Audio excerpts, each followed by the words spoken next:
저는 관음 상승말씀입니다. 부다, 부처, 관음입니다. 여기에는 원래 불교인들은 여기에는 좀 더 저항이 있을 수 있는데요. 항상 반대는 있게 마련입니다. 왜냐하면 여성이 부처가 된다는 것도 또 그들은 받아들이지 않았죠. 이것도 아이디어 중에 하나입니다.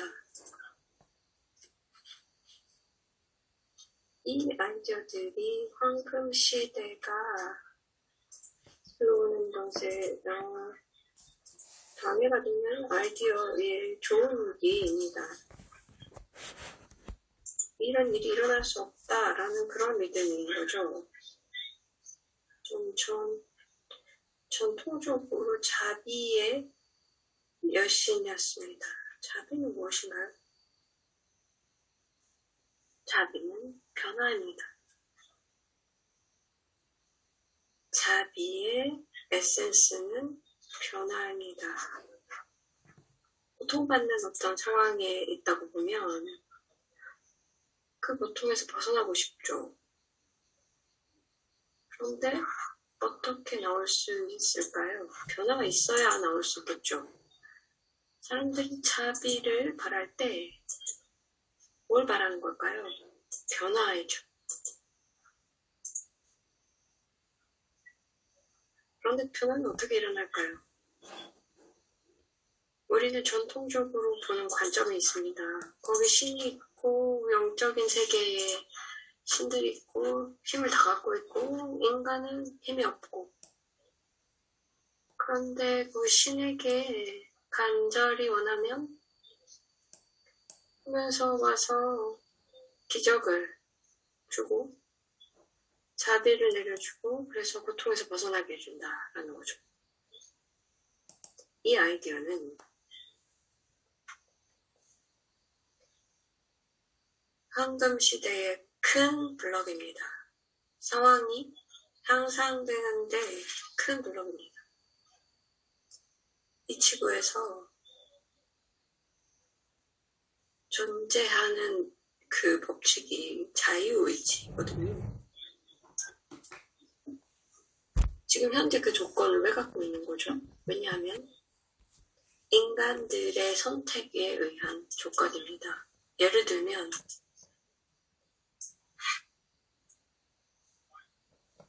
많은 사람들이 이 전쟁으로 이렇게 고통을 받는 겁니다. 이 원리는 무엇인가요? 여기에 대한 자연스러운 법칙이 있나요? 그들이 있어야 하는? 전쟁을 만든 신이 있나요? 어떤 사람들은 과거에는 그랬다고 하죠. 어떤 종교의 신이 사람들에게 전쟁을 종용했죠. 그러나 현상을 보면은 이 전쟁과 분쟁은 인간의 선택의 결과입니다. 그러면 자비의 여신이 와서 그들의 자유의지에 맞지 않는 것을 할 수가 있을까요? 저는 상승 마스터로서 자유의지를 침해할 수 없습니다. 그러나 자비를 바라는 사람들은 그들이 내가 무슨 기적적인 마법을 부려서 들어올 수 있다라고 믿어요.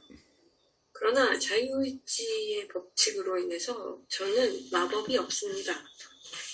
많은 사람들이 많은 예가 있잖아요. 이런 이 초현상적인 그런 일이 있고 종교적으로 놀라운 기적이 나온 적이 있잖아요. 과거의 기적적인 일들은 무엇이에요? 라고 물어줘. 이것이 신이 들어올 수 있는 힘이 있다는 걸 증명하는 거 아닌가요? 그러한 기적은 무엇일까요? 그것은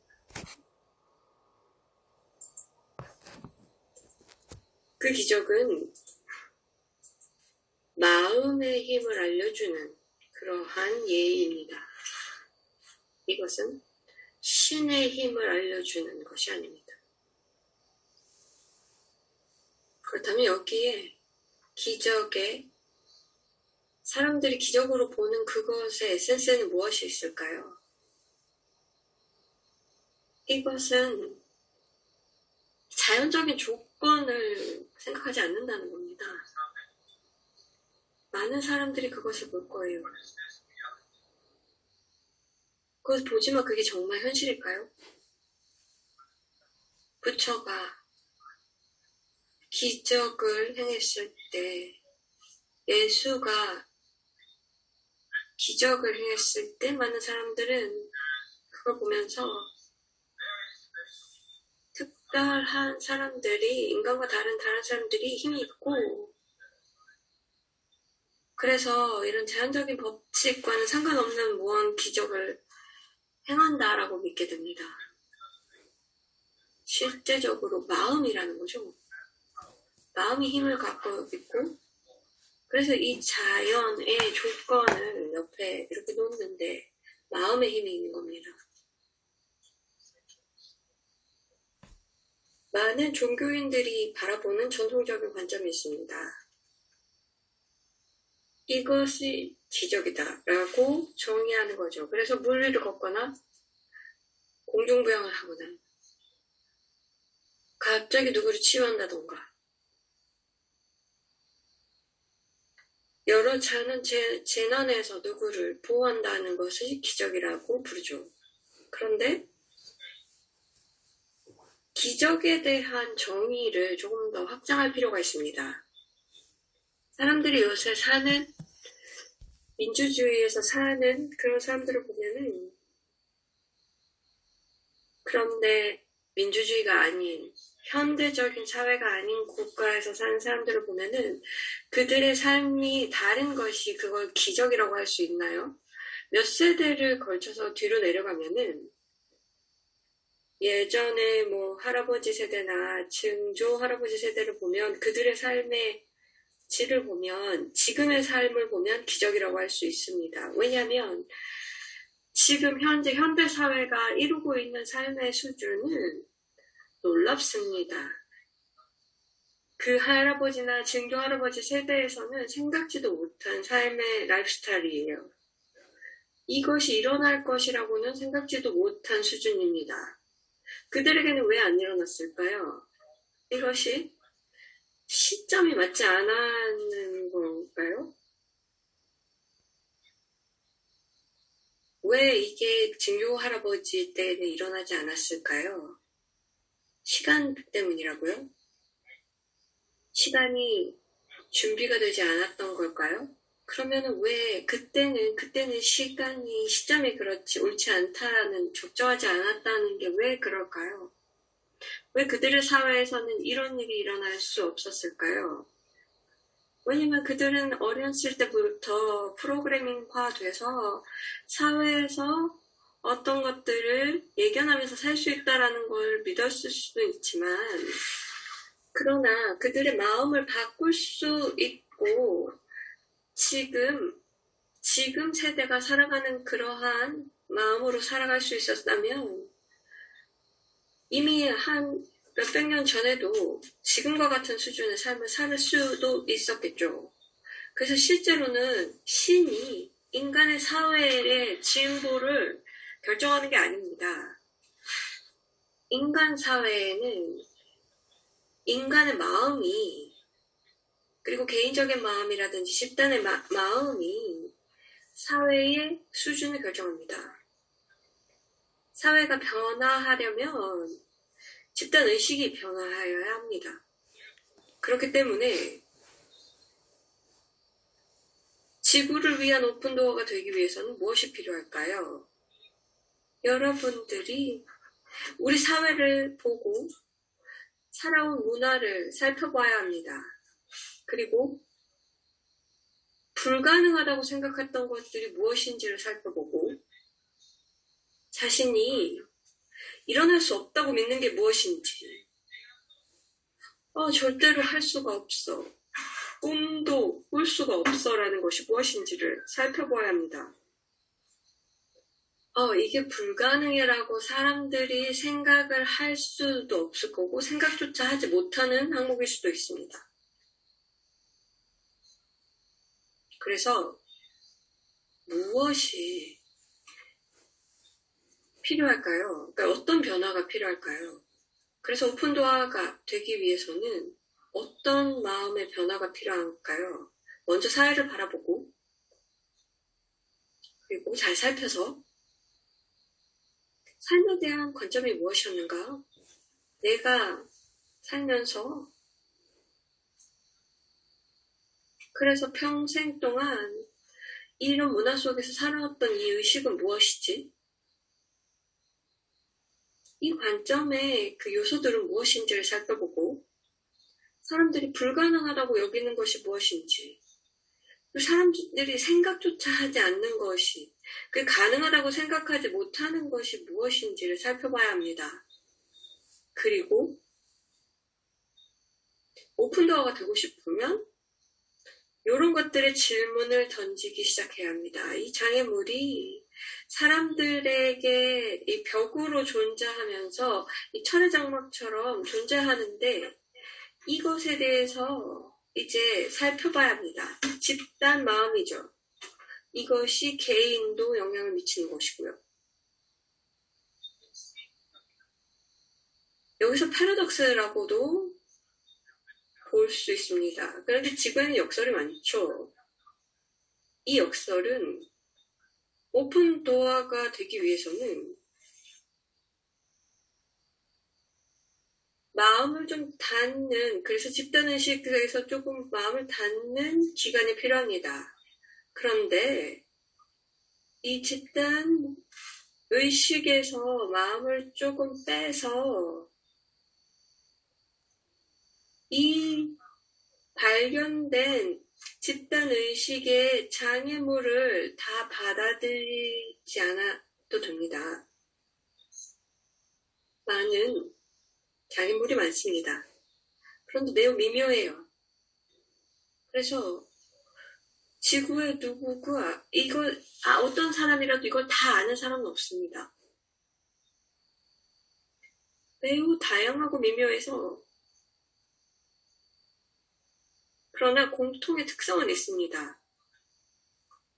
모든 것들을 문화마다 다 나열할 수는 없는데요. 일부는 말씀드릴 수 있습니다.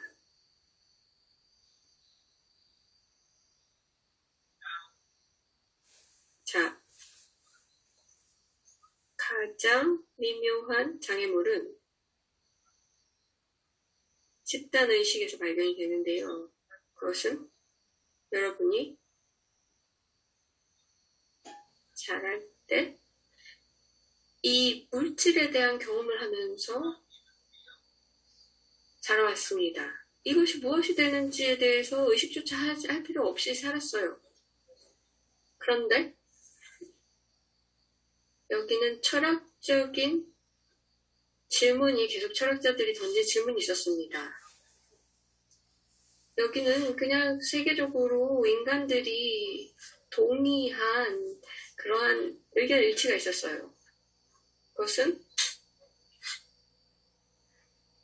이 마당에서 자라는 잔디가 색깔이 있죠. 영어로는 그린이라고 불려요. 다른 언어로는 또 상응하는 단어가 있겠죠. 그들이 녹색을 지칭하는 그런 단어들이 다 곳간마다 있어요. 그래서 많은 사람들은 자라면서 잔디를 보고 녹색이야 라고 배웠어요. 색깔에 대해서는 녹색이다 라고 사람들이 인정하는 그러한 단어가 있었어요. 철학자들은 이 녹색을 먹는 사람들이 보면서 똑같이 볼까? 라고 질문을 던졌죠. 그래서 내 마당을 보면 똑같은 녹색의 그러한 색감을 갖고 있는 건가요? 다른 마당하고 비교하면 그게 같은가요? 사람들의 마음마다 색깔을 자기 마음으로 봅니다. 그래서 녹색도 색감이 다 다르죠. 그리고 색깔도 다를 수 있습니다. 어떤 사람들은 또 생맹이기도 해요. 그래서 녹색을 보지도 못하는 사람이 있어요. 네, 여러분은 물질을 특정한 방식으로 보도록 길러졌습니다. 그렇게 프로그램화 되었어요. 물질을 자기식대로 보는 방법이 있고, 그래서 이건 밀도가 높고 단단하고 바뀔 수는 있지만 조금 힘든 과정을 거쳐야 바뀔 수 있어요. 그래서 어떤 도구가 필요하고 어떤 기술이 있어야 변화돼요. 나무가 있어요. 나무도 단단해요. 손으로도 두드릴 수 있어요. 그런데 세게 때리면 손이 다쳐요. 그래서 나무를 손으로는 자를 수가 없죠. 그럼 무엇이 필요할까요? 사람들은 그래서 이 나무를 자르는 도끼를 발견했고요. 만들고 철로 된 도끼라든지 이 쇠로 된 것을 만들었어요. 그래서 힘이 센 도구를 만들어서 나무를 베요. 그래서 나무를 베면 나무를 가지고 다른 도구로 다른 물건을 만들어요. 그것은 무엇에 근간하는 걸까요? 힘을 사용하죠. 강제적으로 베고 강제적으로 더 잘라서 깎고 사포질하고 그래서 힘을 가용해서 형태를 바꿔요. 그렇게 힘을 사용해서 물질을 바꿉니다. 그 방법밖에 없었어요. 물질을 가지고 나눕니다.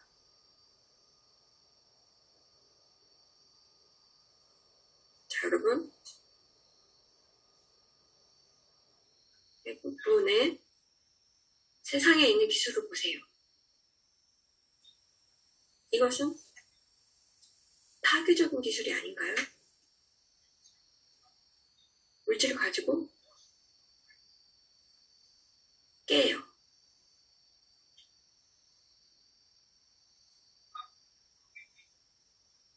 어떻게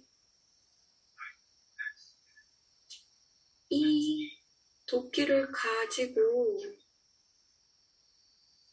나무를 자르나요? 이 땅에서 이 차를 꺼내서 끄집어내서 그리고 이걸 가지고 열을 가해서 그래서 도끼를 만들죠. 그런 다음에는 나무로 만든 손잡이를 만들어서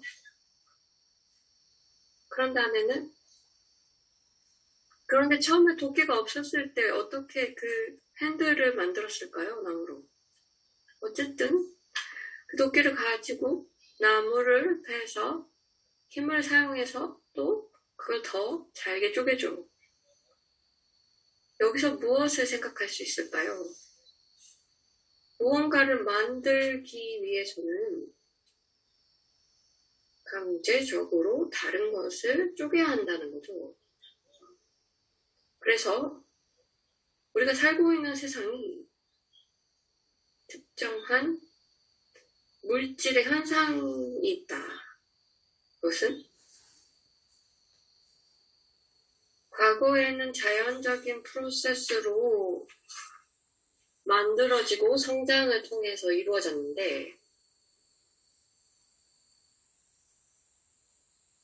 지금 현재 갖고 있는 자원은 자연적인 자원이 과거에 만들어진 것이거나 계속해서 지금 식물이나 동물에서 만들어지는 것이고, 우리가 할 수 있는 것은 이 자연 자원을 가지고 쪼개는 것이다. 그러면은 이것을 소비하는 것이다. 하는 거죠. 그래서 산에 보면 거기에는 철분이 있죠. 그러면 그거를 다 캐서 산이 더 이상 철광이 없을 때까지 캐요. 그러면 자원이 고갈이 되죠. 그리고 나무를 베고 나무가 빨리 자라지 못하면은 더 이상 나무가 남아있지 않은 분야도 남게 되죠. 이게 우리가 갖고 있는 관점입니다. 이 자연을 바라보는, 그리고 이 물리적 세계를 바라보는 관점입니다. 인간은 그 환경에서 분리됐어요. 마음은 이 나무라든지 이 철광에 연동되지 않고 이 자원을 그냥 힘을 가용해서 만드는 것을 하는 거죠. 그렇게 되면 전체적으로 더욱더 현대사회에서 만연한 생각이 되는 거지. 이 자원이 다 고갈될 것이다 라는 그런 생각을 하는 거죠. 자, 이게 무슨 의미일까요? 저는 자비의 여신입니다. 지금 세상을 바라보면 많은 사람들이 현대사회에서 더 염려가 늘어납니다. 한쪽에서는 자원이 부족해지는 게 아니냐, 아니면 오염을, 그래서 자연의 오염이라든지 기후의 오염, 그래서 인류가 망하는 것에 대한 염려를 합니다. 자비의 여신으로서 저는 가능한 많은 사람들이 이 공포심에서 벗어났으면 좋겠습니다. 왜냐하면 공포잖아요. 두려움이잖아요. 이 사람들은 그냥 염려라는 거죠. 라고 말할 수 있어요. 그런데 조금 다시 보면서 그 감정을 보면 그들은 두려움으로 인한 행동입니다. 어떤 사람들은 정당한 염려가 있을 수 있어요. 환경을 사랑하고. 그렇지만 두려움에 근간하는 마음입니다. 거기는 에너지 보텍스가 있는데 사람들을 이 두려움으로 끌어당기는 보텍스가 있어요. 이 재앙에 영향을 받는 사람들이 있죠. 사람들이 두려워하는 재앙이 있어요. 사람들은 이런 악마라 지옥을 두려워했고, 또 그들은 전쟁을 두려워했고, 기근이라든지 자연재해를 두려워했습니다. 그러면서 어떤 보테스가 만들어졌어요. 그래서 이런 악마나 마구들이 변형을 해서 사람들이 지금 두려워하는 것을 변형을 하고 있어요. 지금 보면 100년 전을 볼 때 많은 사람들이 더 두려움이 많았습니다. 왜냐하면 그들은 종교라든지 이런 기독교적인 세계관이 이런 모든 두려움에 근간하는 세계관이었었어요. 그래서 사람들이 이 두려움 속에서 살게 됐고, 그리고 이 전통적인 종교관 속에서 이 두려움을 갖고 살았고, 전쟁에 대한 두려움과 핵폭탄이라든지 이제는 환경의 붕괴, 그리고 자연의 고갈에 대한 두려움 속에서 살고 있습니다. 자, 그런데 제가 자비 여신으로서 사람들을 이 갈등에서 말씀드리고자 싶은 것은 이것은 불필요한 두려움입니다. 이것은 인공적으로 만들어진 두려움이라고 말씀드리고 싶습니다. 사람들을 조종하기 위한 목적을 가진 두려움이죠. 이 대천사 마이클이 얘기했다시피 이 물리적인 영역을 넘어선 아스트랄 플레인이 있고 그쪽에서 지옥이 있고 악마들이 있고 인간의 에너지를 뺏어가는 그러한 존재들이 있다. 그래서 이 보텍스로 그래서 이 무의식적인 그런 쪽에서 의식이 거의 없는 이러한 존재들이 이제 살아가기 위해서는 이 사람들에게 두려움을 조장해서 그들이 두려움 속에서 살고 그러면서 이 에너지 속에 잠겨서 이 보텍스 안에서 살도록 하는 거죠. 그래서 이렇게 타락한 존재들이 있고 악마들이 있는데 이들은 살기 위해서 사람들의 에너지가 필요한 것 뿐입니다. 그리고 그들은 계속해서 사람들을 끌어들여서 이 보텍스에 끌어들입니다. 그러나 사람들에게는 자유의지가 있고요. 그래서 이 두려움은 느낌이 아닙니다. 두려움은 멘탈층에서 오는 거고요. 때로는 아이덴티티층에서 내려오기도 합니다. 거기에 대한 논리가 존재해요. 그래서 두려움은 단순한 감정이 아닌데요. 사람들이 이 감정에 열리기 위해서는 생각이 작용을 해요. 그래서 이 아이덴티티나 멘탈층에 그 생각이 작동을 하는 거죠. 그래서 타락한 존재들이 멘탈이나 아이덴티티층에서 사람들을 끌어당겨서 두려워하게 만드는 거죠. 그래서 지식이나 아이디어를 주면서 사람들을 두려워하게 만드는 거예요. 이 타락한 존재가 한 일은 집단 의식에게 자원의 고갈의 두려움과 이 환경의 파괴에 대한 두려움을 주입했습니다. 왜 하느냐면 컨트롤이 필요하고 에너지가 필요하고 아젠다가 있기 때문인 거죠. 그리고 지구에 혼란이 필요한 겁니다. 그리고 타락한 존재들은 이 몸을 갖고 있는 이런 타락한 존재들도 여기서 조정을 하고 있습니다.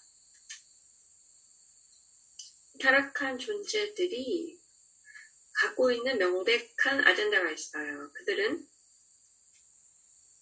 다국적 기업의 리더이기도 하고 그들은 강압적으로 이익이 필요합니다. 가능한 한 많은 양의 이익을 내고 싶어 해요. 그러면 이 경제의 가장 근간이 되는 건 수요와 공급입니다. 특정한 수요가 있어요. 어떠한 물건에 대해서 어떤 사람들이 돈이 있으면 TV를 사고 싶은 사람들이 현재 경제 논리에 의하면 수요가 있으면 누군가가 공급을 하는 거죠. 그러면 누군가가 TV를 만들 거예요. 왜 그러냐면 이익을 내기 위해서죠. 그래서 TV를 만드는데 이익을 높이기 위해서는 극대화하기 위해서는 무엇이 필요한가요? 충분한 TV를 만들어서 수요에 맞추는 거죠. 너무 많이 만들면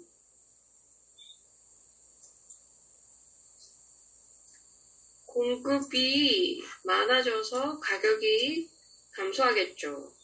그래서 모든 경제는 이 민감한 수요와 공급의 법칙에 따라서 작동을 합니다. 그런데 이익을 내기 위해서 가장 좋은 방법은 무엇일까요? 그것은 가서 수요를 보고 아이템을 만들어서 파는 거죠. 사람들이 원하는 그 가격에 파는 거죠. 그런데 타락한 존재들에게는 더 많은 게 필요해요. 이걸로는 충분하지 않아요. 그래서 극대화한 이익을 내고 싶어요. 그럼 이익을 극대화하기 위해서는 어떻게 해야 되나요? 수요를 조종해야죠. 그리고 공급도 조정해야 합니다. 인위적으로 수요를 늘리면 TV를 팔면서 이익이 더 많이 생겨나죠. 사람들이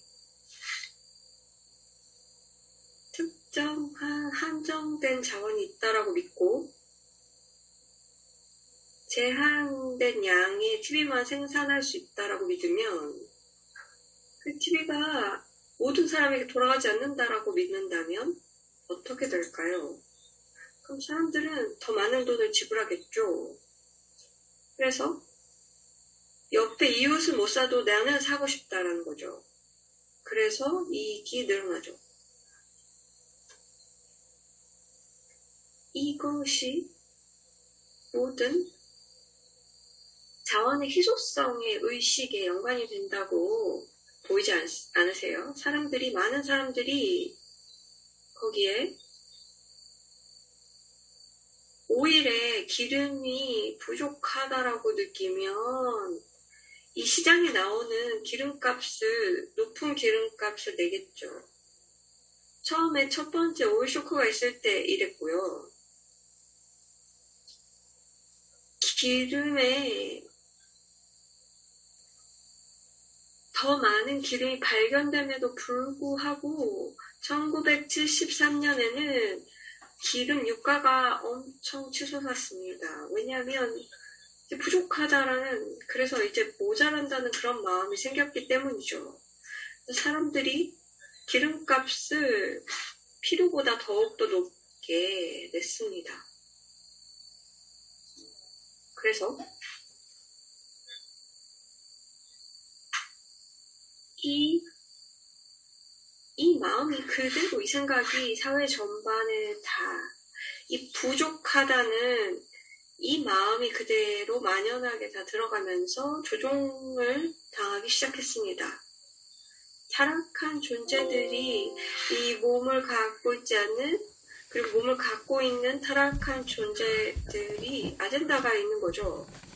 그래서 에너지나 돈을 받는 것은 항상 사람들을 조종해서 자원의 희소성을 잊게끔 하면서 부족하다는 마음을 갖게끔 하는 거죠. 그러면 거기에 그럼 자원의 희소성이 없다는 거예요? 라고 물어볼 수 있는 거죠. 그러면은 탄소의 이 오염 위험이 없다는 거예요? 라고 물어볼 수 있는 거죠.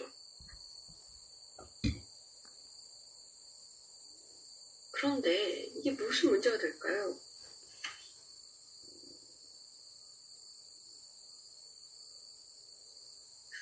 이 보여지는 위협과 보여지는 희소성이 있다고 해서 이 조건들이 다른 기술이 나타난다면, 그래서 화석 연료를 사용하지 않고 이 화석 연료에 의한 오염이 이제 더 이상 생겨나지 않고 그런 사회가 된다면 이게 무슨 소용이 있겠어요? 예전에 많은 지역에서 이 나무를 떼야지 이 따뜻해지고 요리를 할 수 있었고 연료가 공급되었는데요. 그래서 농작을 하면서 나무를 사용해서 다 집을 짓고 히팅에 쓰고 그러면서 이제 나무가 부족해지는 그런 일이 있었죠. 그때는 지금 현재 첨단 사회처럼 됐다면 사람들이 이 나무가 부족하다는 것에 대해서 이제 두려워할 수 있었고요. 그 중에 누군가 기술이 있어서 나무가 많은 지역에서 그걸 수입할 수 있었다면 이익이 늘어났겠죠. 그래서 이 수입업자들은, 그리고 이 수출하는 이런 수출업자나 수입업자는 이익이 극대화됐겠죠. 이 과거 유럽의 스톤에이지로 가면은 나무가 부족한 지역이 있었고, 그리고 스칸디네비아라든지 러시아에는 나무가 아주 많았습니다. 그래서 거기는 나무가 부족하지 않았어요. 그런데 여기는 부족하다는 느낌이 있었는데, 왜냐하면 이 다른 지역으로 이 나무가 이동할 수 없었기 때문에 부족한 국가가 있었습니다. 그래서 특정한 부족을 겪는 국가가 있었지만, 그 시대에는 다른 에너지를 사용할 수 있는 지식이 없거나 다른 지역에 있는 나무를 옮길 수 있는 그런 지식이 없었기 때문이죠. 유럽의 어떤 나라들은 이 건축을 위해서 나무를 수입하는 곳이 있었던 거죠. 그래서 이제는 나무를 가져와서 나무가 부족하지 않게 되었습니다. 자, 여기서 보시면 이 기술이 나무를 태우면서 집을 따뜻하게 하는 게 기름이 나오면서 이제 더 이상 나무가 필요 없게 되었거든요. 그러면서 기름이 이제 널리 사용이 되게 되었습니다. 이 석유를 계속해서 사용했는데, 이제는 이제 기름을 어떻게 사용하고, 그래서 엔진을 만들고, 그러면서 이 교통수단이 나오고, 그때는 이 증기 엔진이 만들어졌을 때가 있었는데, 이 증기 엔진이 여러분들은 그 시대에 태어나지 않아서 몰랐겠지만, 증기 엔진이 인간이 일하는 것보다 훨씬 더 많은 양의 일을 할 수 있었는데, 화석이나 석탄이나 나무를 떼워서 이 연료를 공급했습니다. 그런 다음에 이제 컨버스천 엔진이 만들어지면서 이 엔진이 나오면서 성저메인에 의해서 이 많은 방정식이 바뀌게 되었습니다. 이게 어디로 향하는 걸까요? 이 발명품을 보시면 특정한 시간이 있습니다. 이 발명품이 고안이 되는 시기가 있어요. 새로운 발명품이 나타나는 거죠. 그 발명품이 사회를 바꿔요. 그리고 이 발명품을 이용하기 위해서 구조가 바뀌어지는데요. 또 제한이 있게 마련입니다. 그래서 시간이 지나면 또 새로운 발명품이 만들어지고, 과거만큼의 제한이 없는 또 발명품이 만들어지면서 사회가 또 성장을 하게 됩니다. 이 발명을 보면 어떤 부분에서는 발명의 속도가 빨라졌습니다. 다른 지역에서는 또 그렇지 않습니다. 이 많은 차에서 사용되는 컨버스천 엔진은 100년 전에 만들어졌어요. 매우 이 기술의 진보를 보면은, 컴퓨터를 보면은 이 100년이라는 시기는 오랜 시기입니다. 이 컨버스천 엔진이 계속해서 조금씩 그 성능이 좋아졌을 뿐이지 이게 완전히 바뀌진 않았습니다. 왜 그럴까요? 왜냐하면 사람들이 마음을 열어서 어떤 아이디어가 필요한가라는 생각이 없었기 때문이에요. 다음 단계로 가서 이 연료 엔진에서 벗어나서 다른 것으로 가는 마음이 덜 열렸던 거예요. 왜냐하면 사람들이 마음을 닫게끔 조종당했다는 거죠. 다음 기술이 오지 않도록 하는 거죠. 그게 불가능하다고 여기는 거예요. 장애물이 집단의식에 있습니다. 세계 많은 사람들은 이 장애물에 그냥 압도되었어요. 이거는 넘을 수가 없어. 다른 기술이 있을 수가 없어 라고 믿는 거죠. 화석 연료를 대체할 만한 그런 것이 없어 라고 믿는 거예요. 그럼 무슨 일이 일어나야 될까요? 다음 기술이 나오기 위해서는 누군가가 이걸 면밀히 보고 이게 장애물이 아니라면 다른 방법이 있다면 어떻게 될까? 에너지라든지 에너지 생산이 다르다면 어떻게 될까? 그래서 우리가 무엇을 만드는 것, 이 방법을 다시 바라보면 어떻게 될까?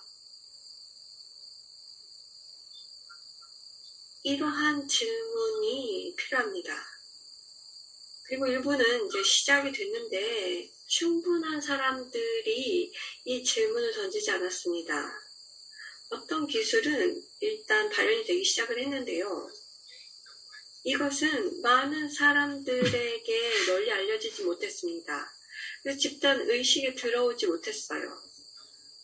아직 그들은 세뇌되어서 이 제한적인 마음으로 현재를 유지하고 화석 연료라든지 컨버션 엔진이 이 최고의 기술이다라고 믿는 거죠. 더 많은 사람들이 이 질문을 해야 합니다. 언제가 될까요? 여러분들이 학생으로서 이제 앞서서 이 집단 의식을 끌어당겨야 합니다. 그러나 여러분들은 먼저 질문을 던질 의향이 있어야 돼요. 질문조차 할 수 없었던 그런 분야에 질문을 던져야 합니다. 더 이상은 없어라고 믿을 때 질문해야 합니다. 나는 성도메인의 황금기가 나오길 원해 라고 바라지만 여러분들은 이 마음이 얼마나 폐쇄적인지를 알아야 합니다. 아직도 이 장애물에 초점을 맞추고 있어요. 질문을 던지지 않아요. 그렇기 때문에 모든 사회는, 모든 문화, 많은 역사적인 그런 순간들에 이 마음에 장애가 있었습니다. 질문을 하지 못할 뿐만 아니라 상상력이 없었기 때문에 질문을 하지 않았는데요. 이것은 인공적으로 만들어진 것인 거고 거기 보티스가 있고 거기에 마구들이 있어서 사람들이 이 현재만을 받아들이도록 하는 거죠. 그리고 여기에 고착화되도록 하는 거죠. 여기에는 질문조차 하면 안 되고 질문해봤자이고 여기서 할 수 있는 게 없다라고 믿는 거죠. 이게 사는 거야. 이게 물질이야. 이게 자연이야. 이게 행성이야. 이게 우주야. 인간으로서 우리가 무엇을 할 수 있겠어? 여기서 무엇을 할 수 있을까요? 우리는 이 자연적인 현상으로 내가 영향을 미치지 못하는 그런 자연현상은 없어. 그리고 신이 만든 그런 현상이어서 우리가 할 수 있는 건 없다는 것은 아니라는 거예요. 지금 지구의 조건은 절대적인 것이 아니고 신이 만들어서 그냥 그렇게 살아야 되는 게 아니에요. 그냥 시뮬레이팅 된 거예요. 인간의 집단 의식이 이 조건을 시뮬레이션 하는 거죠. 그래서 이 거울에 비친 것이 그대로 또 반사되는 겁니다.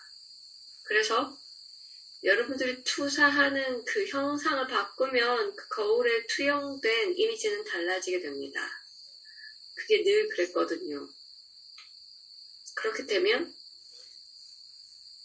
2000년들, 200년 전보다 더 나은 사회라는 거는 여러분들이 그들이 질문하지 못했던 것들을 질문할 수 있게 됐다는 거죠. 자신을 질문하면서 변화할 수 있었던 거예요. 이 방법밖에 없습니다.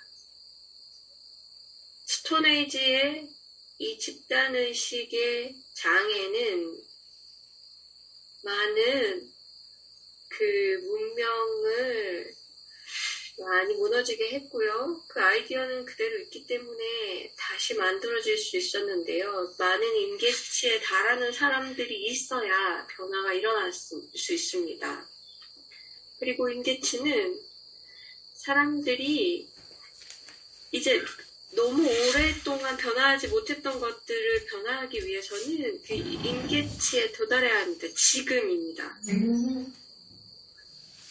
이 생각은 여러분들이 알았으면 좋겠고 또 앞으로 더 할 얘기가 많을 겁니다. 그래서 성더메인도 할 얘기가 많을 거고 많은 마스터들의 이야기가 있기 때문에 자 여기까지 저는 감사를 드리고 이 자비의 I am 화형을 내려드립니다.